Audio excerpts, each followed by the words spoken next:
You know, I love dolphins. There's something about a dolphin that's so appealing. They're one of the smartest of God's creatures outside of man himself. They're so friendly, and they're constant tales of how they rescue people in the water, people who are drowning. The dolphins come and push them ashore. I mean, they're tremendous. Well, these wonderful creatures are now starting to die, especially along the East Coast here in Virginia and other places along the Atlantic coast.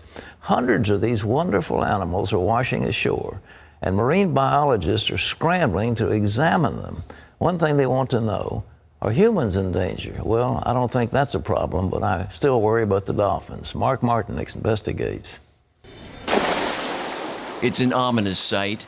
This large male bottlenose dolphin lies dead on the Virginia coast, while other dolphins swim by, potential victims of what's been declared by scientists as an unusual mortality event in the mid-Atlantic region.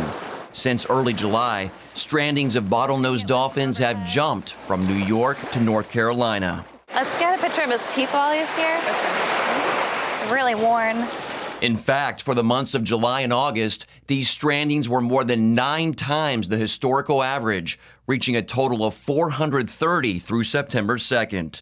He might have some lesions. Yeah. It's kind of hard to see. Once they decompose, it can be a lot harder to see it. When they end up on the Virginia shores, the aquarium stranding response team recovers the dolphins and transports them to the Marine Animal Care Center in Virginia Beach. That's where marine biologists perform what's called a necropsy to determine the cause of death.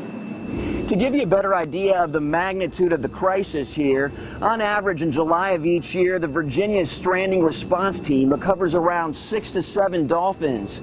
In July of this year alone, they recovered just shy of 50. We examine the entire animal, outside and inside.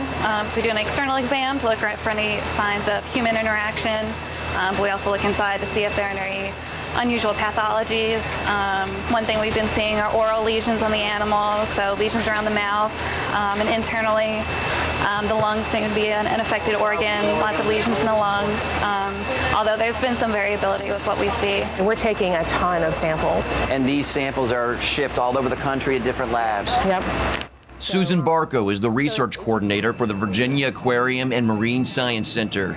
Migratory patterns cause a great number of bottlenose dolphins to make their way into the waters off the coast here. We have a lot of dolphins here, and we think that that's the reason why we've had so many strandings. If this disease is affecting a certain percentage of the population, if you have more dolphins, then you would expect to see more strandings. But what's killing them?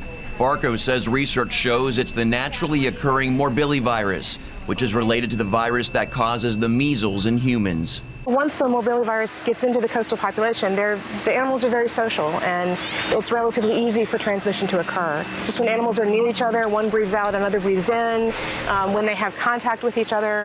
And if humans come into contact with the dolphins, Barco says the morbillivirus itself is not a zoonotic disease, which means that it cannot be transferred between animals and humans. But people are not totally in the clear. She explains that not all the dolphins are dying strictly from the morbillivirus. It weakens their immune system, and they get other infections such as fungal and bacterial, which can affect humans. So we do want to be very careful around these animals. What they're dying from or what they're catching is in the water. And so anybody that has a compromised immune system or an open wound should be careful when they're swimming in the ocean anyway, and certainly shouldn't be near these animals. Right now, there is no way to prevent the spread of the virus among dolphins, and no vaccines or antiviral medications.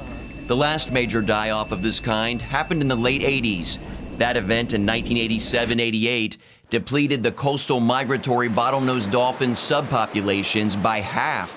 And that makes scientists very concerned about this year. We've already in Virginia surpassed the number of animals that were estimated to have died in the 1987-88 die-off. And we still have several months of time to go that dolphins are in this area.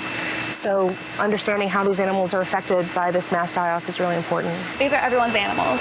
Marine mammals are protected by the Marine Mammal Protection Act, but they're protected because they're everyone's animals. And they're a higher species in the food chain in the ocean, so when there's something wrong with them, it's usually an indication that we should look at our ocean as a whole, to see if there's anything wrong. The 87-88 die-off lasted 18 months.